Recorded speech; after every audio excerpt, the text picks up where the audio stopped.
News brief. No Motor Studios, but just adventure platformer, Gris, has turned a profit after just 1 week on sale. The title launched on December 30th for Switch, Windows and Mac, and has been met with largely positive reviews. Although we do not have any exact sales figures, it's still an impressive feat for the colorful indie effort. Gris has been out for 1 week, and our team is overwhelmed by the incredible reception and thrilled that the game is already profitable, wrote No Model. Thank you all so much for your support. It's been a good year for esports. Bless you on it, folks, and next year is poised to be even better. Come out to the 2019 Game Developers Conference in March, and we'll have the chance to get involved and spend a full day learning from the best and brightest in the field. The popular Esports Day is just one of many great boot camps, and to treat as during that first 2 days of GD, Monday and Tuesday, March 18th and 19th this year. One that offers a laser-focused look at the art and business of making and running games that support high-level professional play. The 2019 attendees who come to the Esports Day, Monday, March 18th, will learn how to attract and support professional players and teams, journalists, content creators, and grassroots player organizations in a day-long series of panels and presentations. If you want to learn about growing your esports ecosystem, alongside long-time developers, publishers, and esports community leaders, this is where you want to be. For example, in coaching good sportsmanship in esports, teaching players better ways to compete together, the NYKUYSMORGA Henry Meaning will share how philosophies of sportsmanship and traditional sports coaching techniques can be applied to esports to help mediate problems like toxicity, exclusion, team failure, and player burnout. Game designers should benefit greatly from Ramin's insights, but the talk is broadly applicable to anyone with an interest in improving the state of esports competition, and you will not want to miss Internationalizing Esports, How to Engage Players Across the World, a special 2-for-1 session featuring United States Paulo Montero and Intersports Walter Padilla. First, Montero will speak on the internationalization of esports through fan communities and competitive gaming leagues, how they foment the growth of a game's player base and diversify the competitive landscape. He will share specific examples from the Overwatch League, Dragon Ball FighterZ World Tour and more, discussing pain points that must be tackled for a game to achieve international success. And Padilla will provide an in-depth look into the Latin American esports community, touching on tips for helping these players feel included in an international sport, breakdowns on current active circuits in the region, and their approach to the market, platform preferences, and strategies for recruiting prominent community figures to engage their local audiences. You will not want to miss it.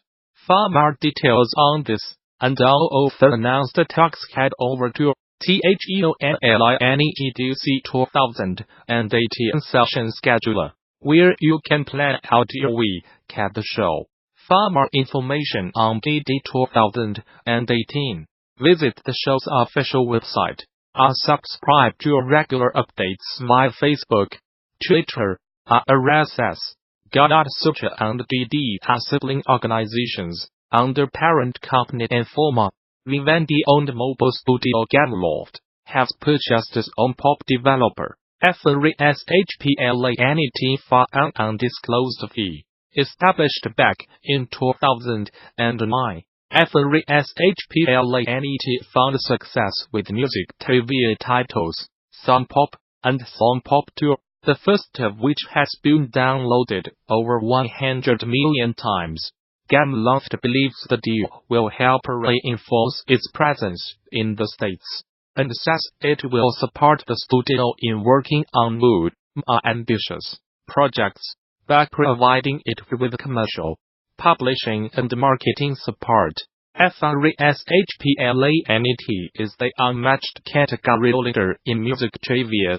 Their mobile games gather a large and engaged audience and are developed with a level of craft and passion that is everything we stand for, said Gameloft CEO Stefan Russell.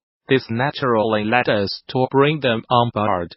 With Fresh Planet's talent and creativity, we see great opportunities to develop new ways of having fun and to reinforce our presence in North America.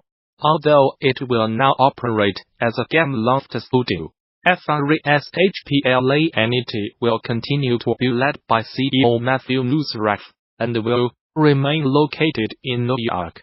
Nobody knows video game vehicle physics better than AVALANCHE Studios, which touts them as a key selling point for its flagship Obstacles games.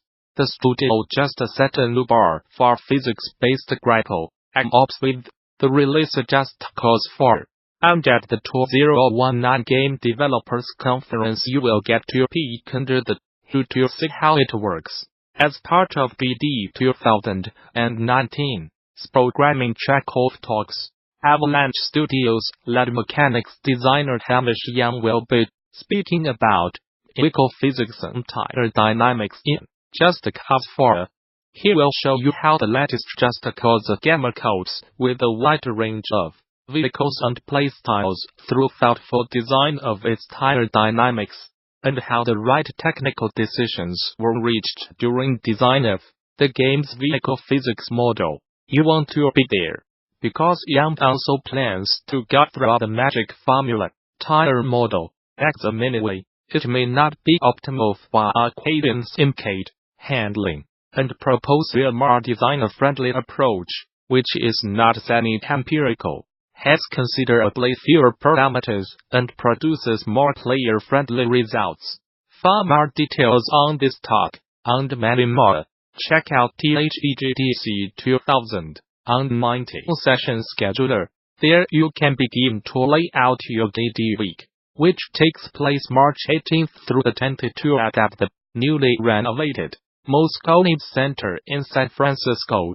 Bring your team to GD, register a group of 10 or more and save 10% on conference passes. Learn more. For more details on GDC 2019 visit the show's official website, or subscribe to regular updates via Facebook, Twitter, or Gamasutra and GD are sibling organizations under parent company Informa. Photo by Mark COUZONUNSPLASH. My company recently had an opening for the junior game artist position, and I was really surprised by the amount of interest it received. Over 250 applications in a bit more than a week. Even though we are not exactly a high-profile game developer, as I looked at the applications, I noticed the same kind of oversights kept showing up and often made it difficult to consider those applicants for the next step. I was a junior artist once, but in the past few years, I have had the opportunity to hire over 15 2D and 3D artists. Here's the kind of advice I would have liked to receive when I was fresh out of school and desperate to get a foot in the door.